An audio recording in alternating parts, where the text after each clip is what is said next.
Baik, Assalamualaikum warahmatullahi wabarakatuh. Waalaikumsalam warahmatullahi wabarakatuh. Apa kabar anak-anak hari ini semuanya? Alhamdulillah luar biasa. Allahu Akbar. Alhamdulillah. Baik, sebelum kita memulai pembelajaran, langkah baiknya kita mulai dengan berdoa terlebih dahulu ya. Boleh kepada KM untuk memimpin doa? Saya berdoa.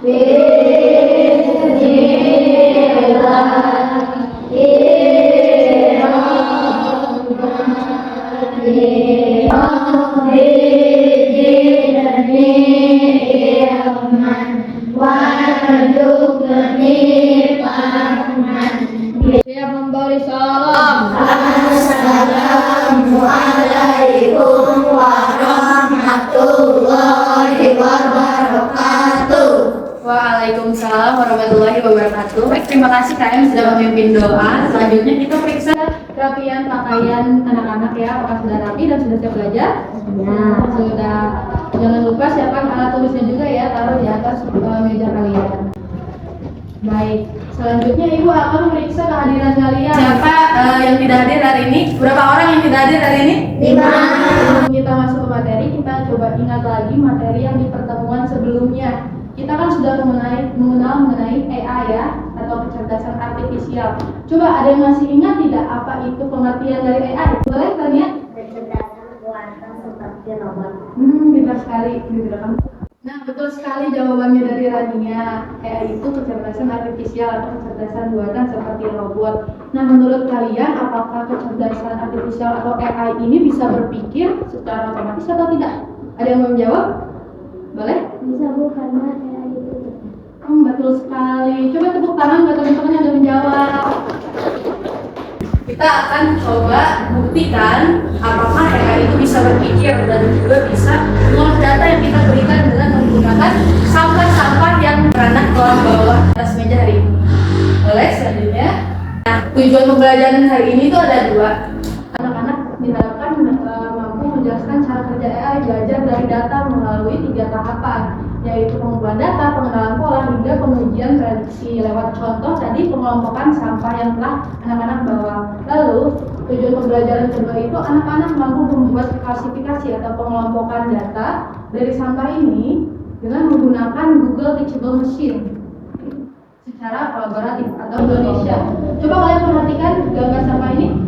Nah, dari gambar sampah ini, coba apa yang kalian lihat, apa yang kalian rasakan dari gambar sampah ini? Ada yang mau menjawab?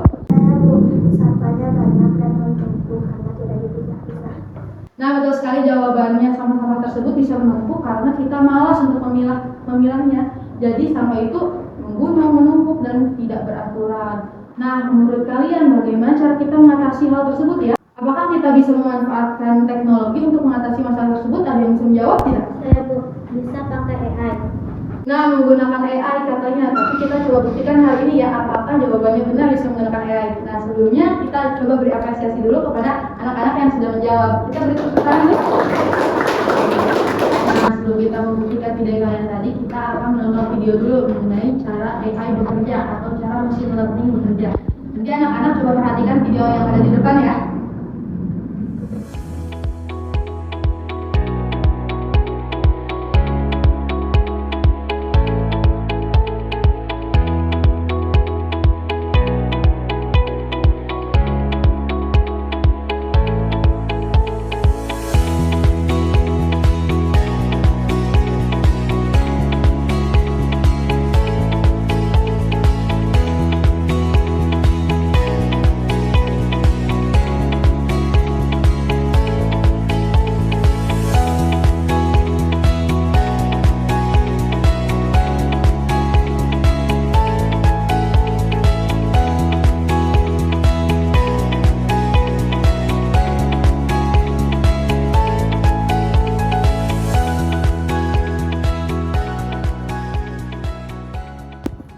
Nah, setelah menonton video tadi mengenai proses klasifikasi AI dan bagaimana cara AI mengolah data, berpikir, menurut kalian apakah AI ini benar-benar bisa gitu untuk menuntaskan masalah sampah tadi? Bagaimana sih caranya? Ada yang tahu tidak? Ada yang bisa menjawab maksudnya? Oh, bisa. Nah, tapi sebelum kita praktik, Ibu lihat anak-anak sudah mulai jenuh nih karena banyak informasi yang masuk. Kalian bosan tidak? Bosan. Kalau kita main games dulu, gerak-gerak dulu, mau tidak? Mau. Oke, semuanya ayo kita berdiri, kita isi breaking dulu.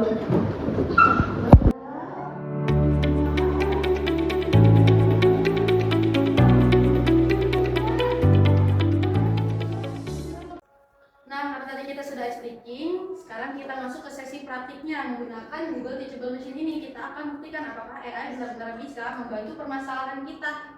Nanti Ibu akan jelaskan langkah-langkahnya dari awal sampai akhir, jadi kalian perhatikan baik-baik ya. Kalian juga bisa membaca langkah-langkah yang tertera di LKPD kelompoknya masing-masing. Jadi yang pertama itu kalian masuk ke webnya, yaitu Google Teachable Machine yang ada di depan.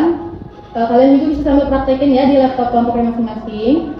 Lalu selanjutnya kalian pencet image project atau proyek gambar. Nah, selanjutnya ke tahap kedua itu ada pengenalan pola, di mana AI itu akan memproses dan mengenali data yang telah kita masukkan tadi. Lalu di tahap ketiga, setelah mengenali polanya, AI ini akan bisa memberikan jawabannya. Dan kita dengan cara kita tahu apakah jawaban tersebut sudah sesuai, sudah akurat ataupun sudah benar, caranya dengan pengujian prediksi. Jadi kita uji jawaban dari AI ini, apakah jawabannya akurat, apakah jawabannya benar, dan lain-lain. Ya, memang tepat sekali. Jadi AI itu memang bisa belajar, berpikir, dan mengenali sesuatu. Tapi kuncinya itu ada di data yang kita berikan. Semakin baik datanya, kualitasnya, dan juga jumlahnya semakin banyak, maka semakin efektif juga jawaban yang diberikan oleh AI.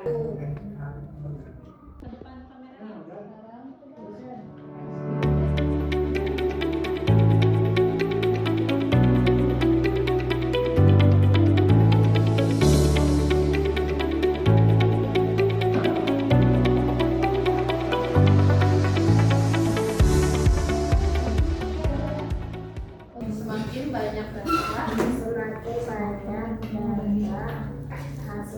Nah, sebelum Ibu tutup pembelajaran kita hari ini, Ibu ingin tahu cerita dari kalian. Apa sih yang paling menantang saat melakukan praktik tadi, atau apa kesulitan yang kalian alami? Ada yang mau jawab tidak?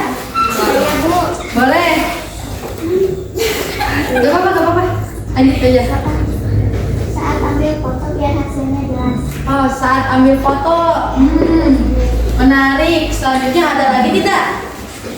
Boleh. Saat ambil sampah. Saat megang sampahnya bau. Betul sekali. Nah, baik, mari sekarang kita simpulkan bersama ya. Ternyata cara AI berpikir itu melalui 3 tahapan, dari pengumpulan data, pemasukan data, pengolahan data, hingga pengujian data. Apakah betul?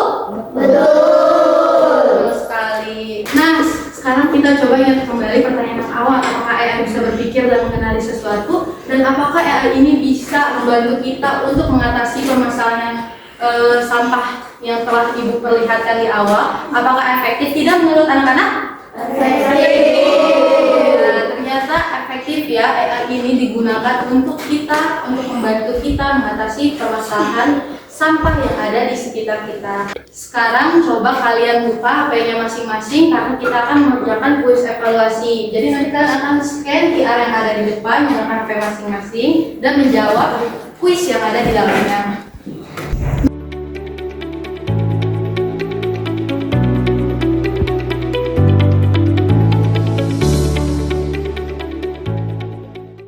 Nah, untuk pertemuan berikutnya, Ibu ingin kalian mempelajari tentang voice assistant. Contohnya itu seperti Google Assistant ataupun Siri yang ada di belakang HP kalian masing-masing. Itu untuk bekal pertemuan kita selanjutnya. Mungkin sekian untuk pembelajaran hari ini. Ibu sangat bangga atas kerjasama dan juga semangat kalian pada hari ini. Semoga seterusnya kalian bisa terus semangat dalam setiap pembelajaran. Boleh selanjutnya kita akan menutup pembelajaran dengan doa kepada kalian. Boleh teman-teman berdoa. Kita berdoa.